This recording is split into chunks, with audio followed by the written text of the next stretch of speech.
Commander Zethkai's mandibles clicked nervously as he studied the atmospheric readings displayed across his command console. The storm raging outside the observation deck of the orbital station was unlike anything the Galactic Coalition had encountered in their 3 millennia of space exploration. Lightning arced between clouds with the fury of a dying star, winds exceeded Category 12 on the universal scale, and the electromagnetic interference was scrambling their most advanced sensors. "Sir," his communications officer, Lieutenant Vextara spoke with barely concealed terror, "the human vessel is still requesting permission to land on the planet's surface." Zethkai's 4 eyes widened in disbelief. The planet below, designated Kepler 442b in human nomenclature, was being torn apart by what their meteorologists had classified as a superstorm, a weather phenomenon so violent it could theoretically be weaponized against entire civilizations. The Coalition's protocols were clear. No species should attempt planetary descent during such conditions. It was suicide. "Remind the humans of the current atmospheric conditions," Zethkai ordered, his voice carrying the authority of someone who had witnessed the destruction of 3 star systems. Surely they understand the impossibility of their request. The response came within moments, transmitted in the peculiar melodic language humans called English. Vextara's universal translator struggled with the casual tone. "They say, and I quote, 'Thanks for the heads up, but little Emma's getting restless up here. She wants to see the pretty lights. End transmission.'" Zethkai felt his respiratory slits flutter, a sign of extreme stress among his species.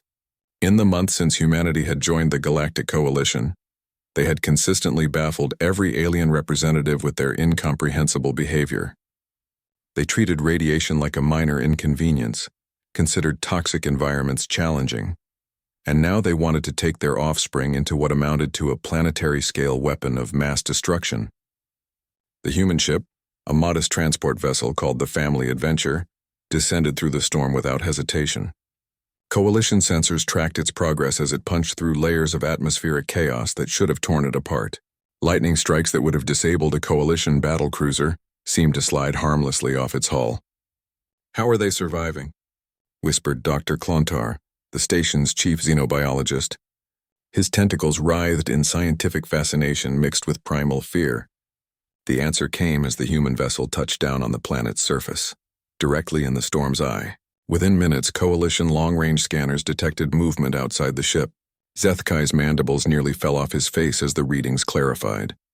A human adult and a small human child, no more than 6 standard years old according to Coalition age conversion charts, were standing outside their vessel.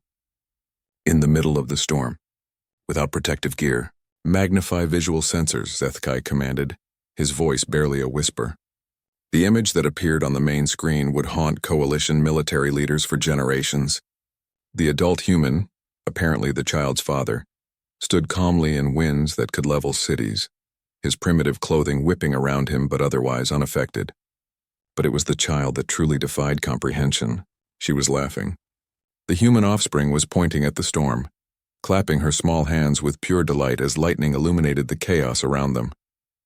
Her laughter somehow reached their sensors, a sound so innocent and joyful it seemed obscene in the face of such destructive power. "By the 7 moons," breathed Vextara, "she's treating it like entertainment." Dr. Klontar's scientific instruments were going haywire trying to understand what they were witnessing. The electromagnetic discharge alone should have stopped their cardiovascular systems. The atmospheric pressure differentials should have liquefied their internal organs. The child should be dead from terror, yet she exhibits signs of pleasure. As if responding to their observation, the human father lifted his daughter onto his shoulders. The child spread her arms wide as if trying to embrace the storm, her laughter growing louder. Lightning forked across the sky in response, and for a moment, Zethkai could swear the storm itself was playing with her. The implications hit him like a plasma blast to the consciousness. "Sir," Vexitara's voice was barely audible over the blood rushing through Zethkai's auditory organs. "If humans can not only survive in such conditions but actually enjoy them, what does this mean for coalition warfare doctrine?" Zethkai stared at the impossible scene below.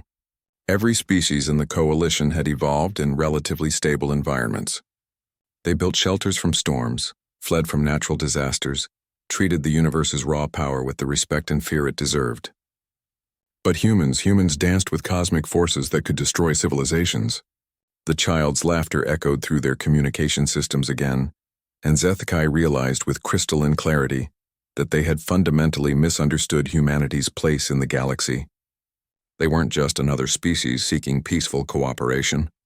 They were beings who found joy in the universe's most violent expressions, who saw deadly storms as playgrounds for their young.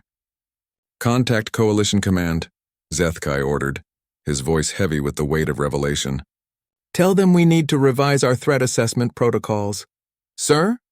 "If a human child can laugh at forces we classify as weapons of war," HFY said, watching as the father and daughter began what appeared to be a game of catching lightning, "then humanity isn't just our ally. They're our shield against things we never imagined could be survived." The storm began to subside as if responding to the child's contentment, and HFY understood that the coalition had just witnessed something unprecedented, a species that didn't merely endure the universe's hostility. They embraced it, celebrated it, and turned it into a source of wonder for their children. Humanity, he realized, wasn't just fearless. They were the universe's own children, raised by forces that had forged them into something beyond the comprehension of more civilized species. And their laughter was indeed a weapon, one that could transform terror into joy and make even the cosmos itself pause in wonder.